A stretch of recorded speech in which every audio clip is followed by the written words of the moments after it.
Step one is to figure out your borders. Put your first border on. We normally have been doing tie-dye, but we're changing up. You want a subdued palette and to put your 2-inch border on first that surrounds the image. So get your 2-inch border on there first, okay? So get your 2-inch border on around your quilt first. So that's what I'm doing, what I've done here. I've got my 2-inch border on. And next I'll be putting my 3-inch border on. Choose your colors and make the borders, you know, for the inch border and attach it. So that's what I'm working on here, attaching. I've sewn together the 3-inch border and I'm about to attach it. I'll make a movie once I get it attached. So I'm working on the second border right now. I have my 2 borders attached to my quilt top, the 2-inch border and the 3-inch border. I've folded the edges under on the 3-inch border here and ironed it over to give it kind of a finished looking edge. Now I'm going to sew my fabric over my cording and make my piping and then attach my piping, which I'll make a video of next. Okay, so I've kind of pinned this just to hold it, but I'll do a whole video of the piping because that's kind of a difficult thing. But once the cord is attached, then the quilt top will be complete and we'll start doing the layers. All right, quilt top, borders complete. Next step, cord.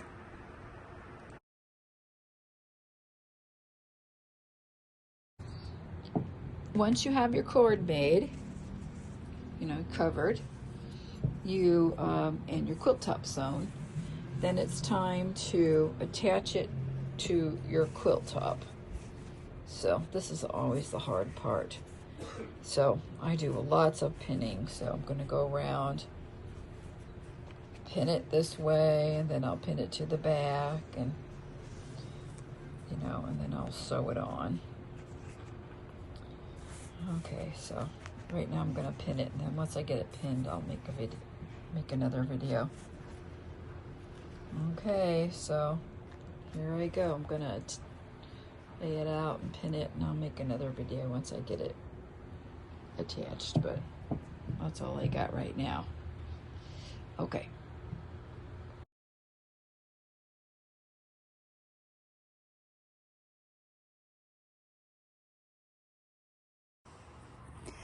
Okay, I have my quilt top constructed. I have the cording sewed on. It's all secure. And I've had my, this is a mess over here, but I have my batting. It's been laying out so that the wrinkles can kind of fall out. I don't know if you have a place where you can do that, but mine's on a rack. And now have been thinking about what fabrics I want to peek out over the edge. So I'm going to have a little bit of this, a little bit of this, and a little bit of this showing along the edge here on the fold over. So I'm going to see just like an inch of each of these. When I send you the kits, you'll be given some choices, but not a lot. Okay, and then I'm going to build my backing. I'm going to build my back cloth, and here are my fabrics for building my back. But I'm going to have these so that they show on the fold over on the front. So my back is going to be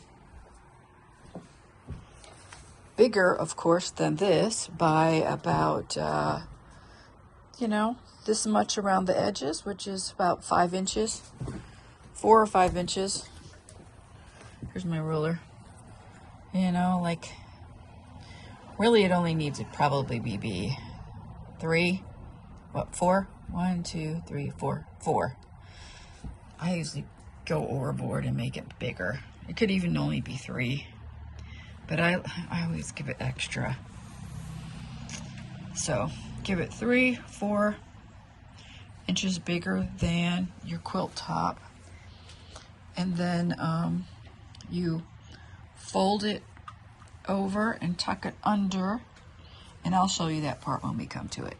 Okay, so I'm going to build my back now, and I'll show you that part next.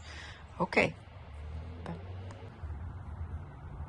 I have my back piece done, labels attached, and the next step I'm going to flip it over and add the batting, and I'll make a video of that. Okay, so here's the backing.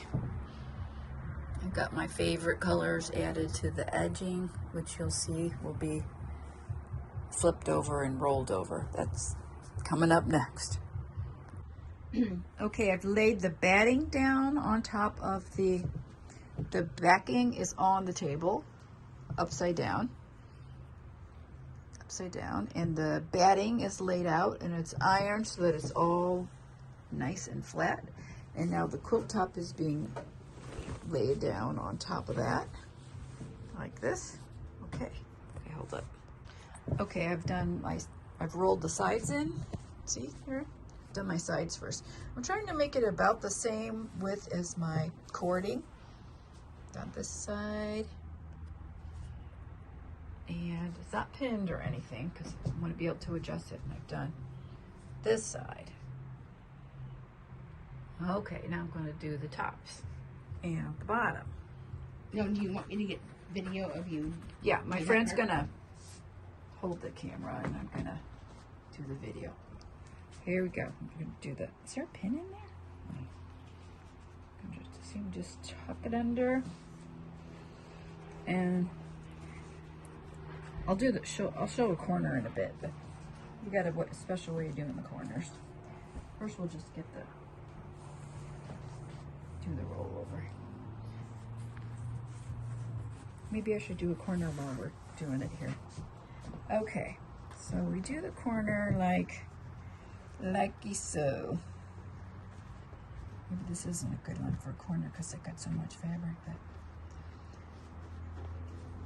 we're going to stick a grommet in each corner. So can you kind of see how it's a square like that? Can you get in close on that, Gil?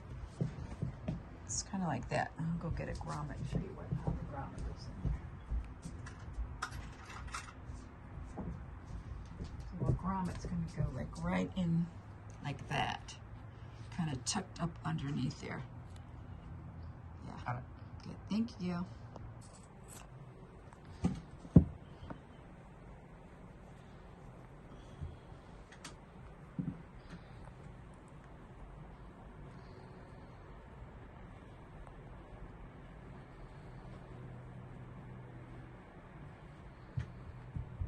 Hopefully that's square.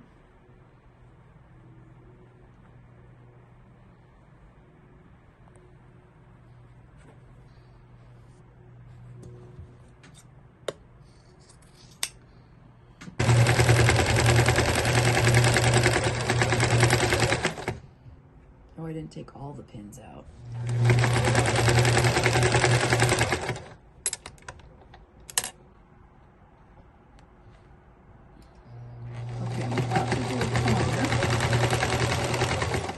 It's kind of lumpy. Should probably trim that a little bit more. Do I have thread in there? Oh no. I've been sorry. Okay, I've run this through the sewing machine. I've sewed all the corners and the edges, and now I'm about to mark the lines on my quilt. And to find the center, I fold my quilt into fourths and just iron it to get my center. So this is how I get my center. And get it to this. Not very mathematical, but it works. Or a little origami.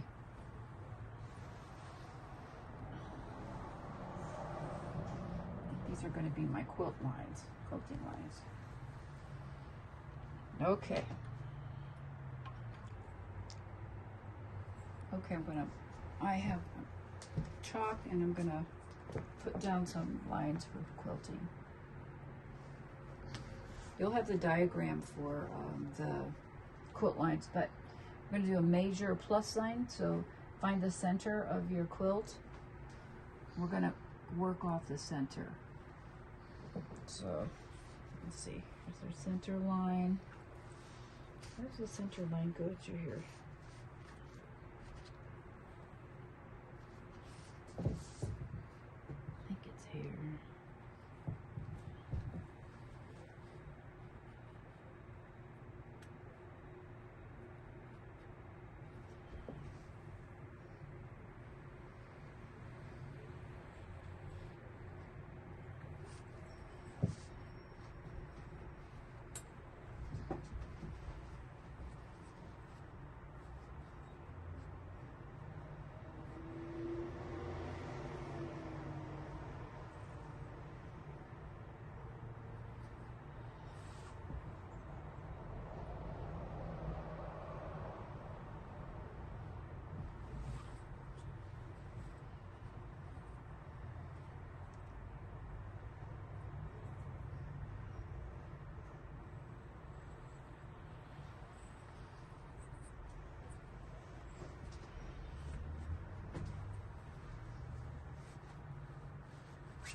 Bread.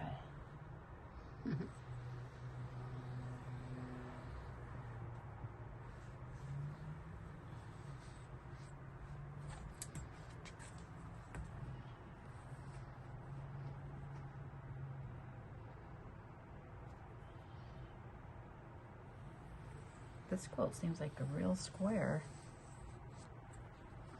Not all of them are always square.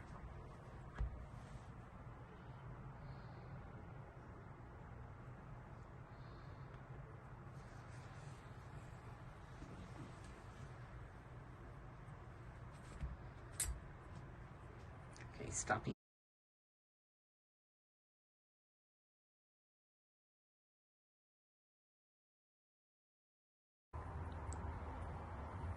The back is sewn so that all the corners are nice and flat and sewn, ready for grommets, you know, really reinforced.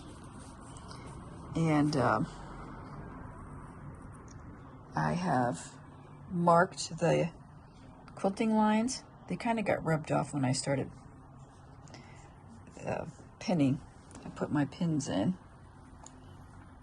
I use safety pins. I don't have them closed yet. I pinned on the lines so as not to leave pinholes in the silk.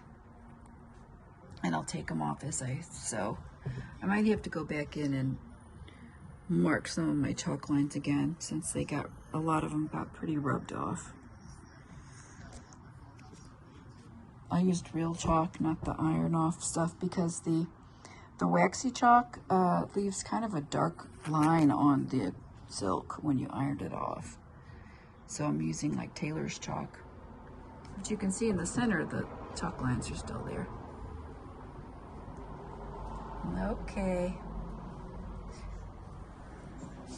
So, they're nice and fat. I have the grommet go right there. It'll kind of be partially hidden under the corner. So I'll do the grommets. So I know everybody doesn't have a grommet machine, so when you get to your corners, just leave them, don't sew it all the way down, just leave it open so I can I'll cut the hole and put the grommet in. So when you do this is all hand stitched, so don't stitch your corner, just leave it so you can kind of flap open and I can get to the corner and cut the hole and then put the grommet in. Okay, alrighty. All right, all my pins are in. Can't see it very well, but there's one.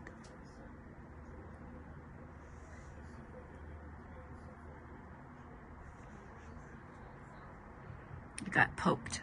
I got poked a lot of times today. I usually leave a little DNA on the quilts. You'll probably do that too.